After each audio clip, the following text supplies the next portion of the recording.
morning everyone. Today we'll continue lecture class on technique of molecular biology and its application in relation with treatment of genetic diseases.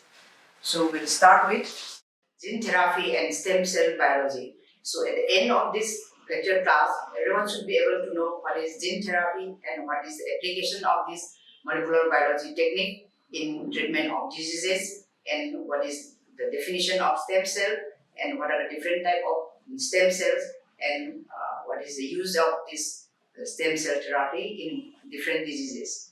So gene therapy and stem biology. Diseases caused by deficiency of single gene product are all theoretically amenable to replacement therapy. So this table shows the localization of human gene. For example, insulin, the chromosome number 11p15, which causes diabetes, and prolactin, the chromosome number is 6p23q12, and it causes Sheehan syndrome. And growth hormone, when the chromosome is defective, chromosome number 17q21qtr, so there will be growth hormone deficiency.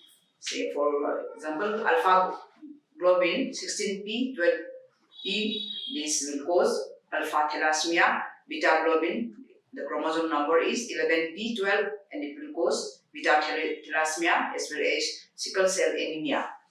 The deficiency of adenosine diaminase, which is chromosome number 20q13, then it will cause adenosine deaminase deficiency, mostly in the immunologically deficient patients. Then phenylalanine hydroxylase, the chromosome is 12q24, it will cause phenylketonuria. Hypoxanthine 1 phosphodigoxyl transferase, the gene number is xq26q27, which cause Dystonia syndrome. And DNA segment G8, the chromosome number is 4p, and which causes Huntington's chorea. So the strategy is to clone a normal copy of the relevant gene. For example, the gene that code for adenosine deaminase into a vector that will readily be taken up and incorporated into the genome of a host cell. So bone marrow precursor cells are being investigated for this purpose because they presumably will resettle in the marrow and replicate there. So the induced gene would begin to direct the expression of its protein product, and this would correct the deficiency in the host cell. Also, as an alternative to replacing defective genes to cure human disease, many scientists are investigating the feasibility of identifying and characterizing pluripotent stem cells that have ability to differentiate into cell type in the body. So recent results in this field have shown that adult human somatic cells can readily be converted into apparent induced pluripotent stem cells by transfection with chimeric DNA and coding a handful of DNA binding transcription factors. And these and other new developments in the field of gene therapy and to stem cell biology promise exciting new potential therapies for curing different human diseases. So finally, generating iPSCs from disease patient cells also offer the opportunity to create authentic model for laboratory studies of molecular basis of human diseases. So this table shows the success story of gene therapy. For example, the disease severe combined immunodeficiency can be cured by gene transfer by adenosine deaminase enzyme in chromosome number 13 and 20 into lymphocyte by retrovirus. Duchenne muscular dystrophy can be treated by gene transfer dystrophin gene on short arm of X chromosome by retrovirus. Cystic fibrosis, CFTR gene on chromosome 7 to bronchial epithelium adenovirus. And fourthly, familial hypercholesterolemia. Here, LDL receptor gene on chromosome 19 to hepatocyte by retrovirus. And fifthly, the hemophilia A and B gene for factor 8 and 9 into fibroblast and retrovirus. The cancer activation of p15 tumor suppressor gene by liposome, and liver hereditary optic neuropathy introducing the gene for the enzyme isomerahydrolase using an adenoviral vector directly to the retina. Stem cells and applications. So introduction, here stem cells are those cells that have the capability of self-renewal and differentiation. So self-renewal is the ability of the cell to proliferate without the loss of differentiation potential and without undergoing senescence, that is biologic aging. A stem cell is a blank cell, precursor cell that can give rise to multiple tissue types such as skin, muscle or nerve cell. A stem cell is essentially the building block of the human body. So what are the features of these stem cells? Stem cells are very unique cells. Stem cells have the amazing ability to develop into several distinct cell types in the body. Stem cell can be used as a repair system for the body. The stem cells can also theoretically divide without limit in a living organism in order to replenish various types of cells. When a stem cell divides, each new cell has the potential to either remain a stem cell or become another type of cell with a more specialized function, for example, muscle cell, red blood cell, and brain cell, etc. So there are three unique properties of stem cells. What are they? So stem cells are capable of dividing and renewing themselves for long periods. The stem cells are unspecialized and they can give rise to specialized cell types. A stem cell is uncommitted until it receives a signal to develop into a specialized cell. So this diagram shows the human developmental continuous from the single cell embryo to the third day embryo, then 5th to 7th embryo, then this will go to embryonic stem or ES cell, which is totipotent. And 4-week embryo, then 6-week embryo, then this will become embryogenic germ or EG cells and primordial germ cells. And fetal tissue stem cells, then it will become infant and adult, and this from here the adult stem cell will go, then carcinoma or embryonal carcinoma can be developed. So distinguishing feature of these progenitor or precursor cells and stem cells. A stem cell is an unspecialized cell that develops into a variety of specialized cell types. A stem cell divides and gives rise to one additional stem cell and a specialized cell. For example, a hematopoietic stem cell produces a second generation stem cell and a neuron.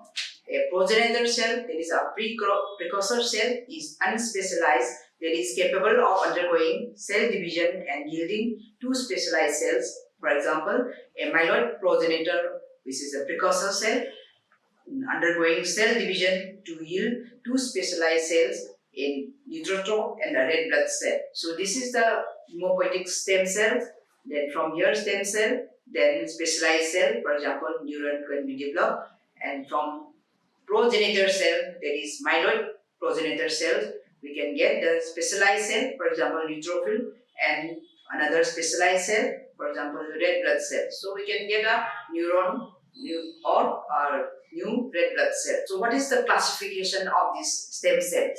So classification of stem cell based on the source of the origin or based on different action potential.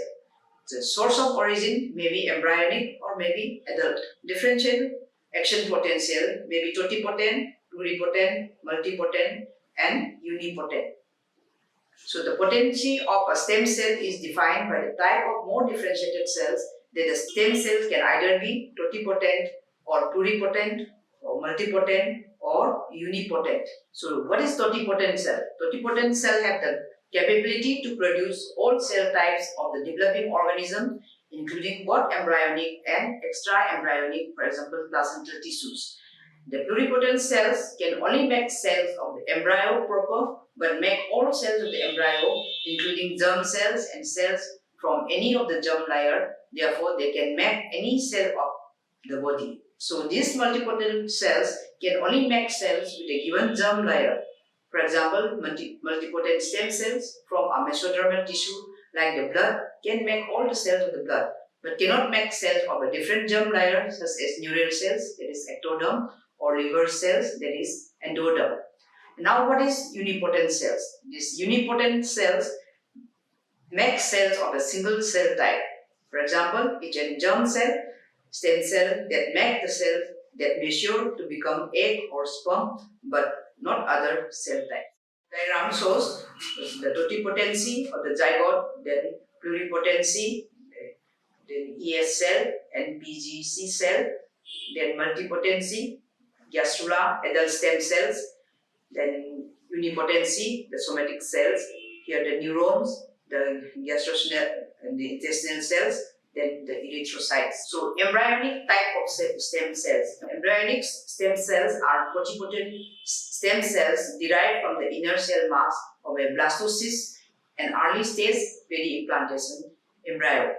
Human embryo reach blastocyst stage within 4 to 5 days post-fertilization, at which time they consist 50 to 150 cells.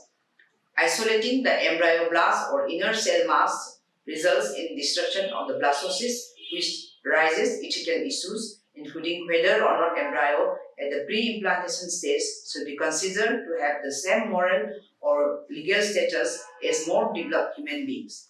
Human ES cells measure approximately 14 micrometer, while mouse ES cells are closer to 8 micrometer. So embryonic stem cell of inner cell mass are pluripotent, that is, they are able to differentiate to generate primitive ectoderm, which ultimately differentiate during gastrulation into all derivative of the three primary germ layers, that is, ectoderm, endoderm, and mesoderm. These include each of the more than 220 cell type in the adult body. And pluripotency distinguishes from embryonic stem cells from adult stem cells found in the adults. While embryonic stem cells can generate all cell types in the body, adult stem cells are multipotent and can produce only a limited number of cell types. If the pluripotent differentiation potential of embryonic stem cell could be harnessed in vitro, it might be a means of deriving cell or tissue type of virtually two other. This would provide a radical new treatment approach to a wide variety of conditions like disease or trauma has led to tissue damage or dysfunction. So additionally, under defined condition, embryonic stem cells are capable of propagating themselves indefinitely in an undifferentiated state and have the capacity, when provided with the appropriate signal, to differentiate, presumably via the formation of precursor cell to almost all mature cell phenotype. So this allows embryonic stem cell to be employed as useful tool for both research and regenerative medicine, because they can produce limitless number of themselves for continued research of clinical use. So the different type, A type, B type, C type, D type, E type, and E type. So how to derive embryonic stem cell line? So here, destroy embryo, the inner cell mass, then after day 5 to 6, it becomes blastocyst, and a stem cell line is composed of a population of cells that can replicate themselves for long period of time in vitro out of the body. And an embryonic stem cell is from the destroy embryo, then culture cells, then from the culture cells, an embryonic stem cell clone can be developed. So how this diagram shows how this embryonic stem cell is isolated. From the sperm and egg, it will join, it will come to embryo develop for 5 to 7 days, then it becomes blastocyst, then from blastocyst, it's grown in the disc, and then may become skin cells, or it may become skeletal muscle cells, or it may also become as a neural cells. So change culture conditions to stimulate cells to differentiate into a variety of cell type, that is neural cells, skeletal muscle cells, skin cells. So what is the advantage of these embryonic stem cells? So it's a flexible, appear to have the potential to make any cell, and embryonic stem cell, another advantage is it is immortal. That is, one embryonic stem cell line can potentially provide an endless supply of cells with defined characteristics. And it is also the advantage is availability.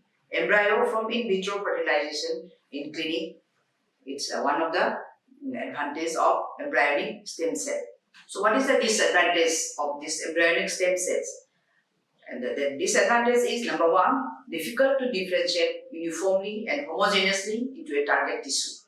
And immunogenic embryonic stem cells from a random embryo donor are likely to be rejected after transplantation. And another disadvantage is tumorogenic. It may become capable of forming tumors or promoting tumor formation. And another disadvantage of this embryonic stem cell is destruction of developing human life, which is the most arguing point of this medical ethics.